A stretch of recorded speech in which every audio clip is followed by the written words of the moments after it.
से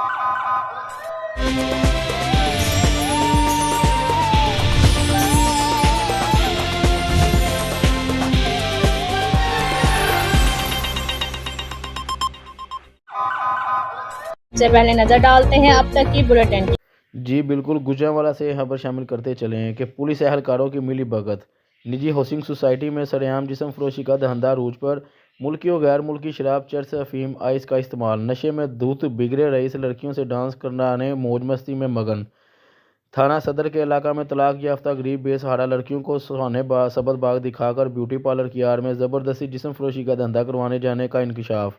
इनकार करने वाली लड़कियों पर पुलिस एहलकार तशद्दुद करते और धमकियां देते। गुजरांवाला के इलाका सिटी हाउसिंग में कराची से आई हुई रीबा भट्ट नामी नायिका अपने मुबीना शोहर के साथ पुलिस एहलकारों से मिली भगत करके किराए पर कोठी लेकर खुलेआम जिस्म फरोशी का धंधा करने में मसरूफ। जी बिल्कुल, कैमरामैन टीम के साथ city bureau chief Mohammad Tayyab Mahar, Gujranwala.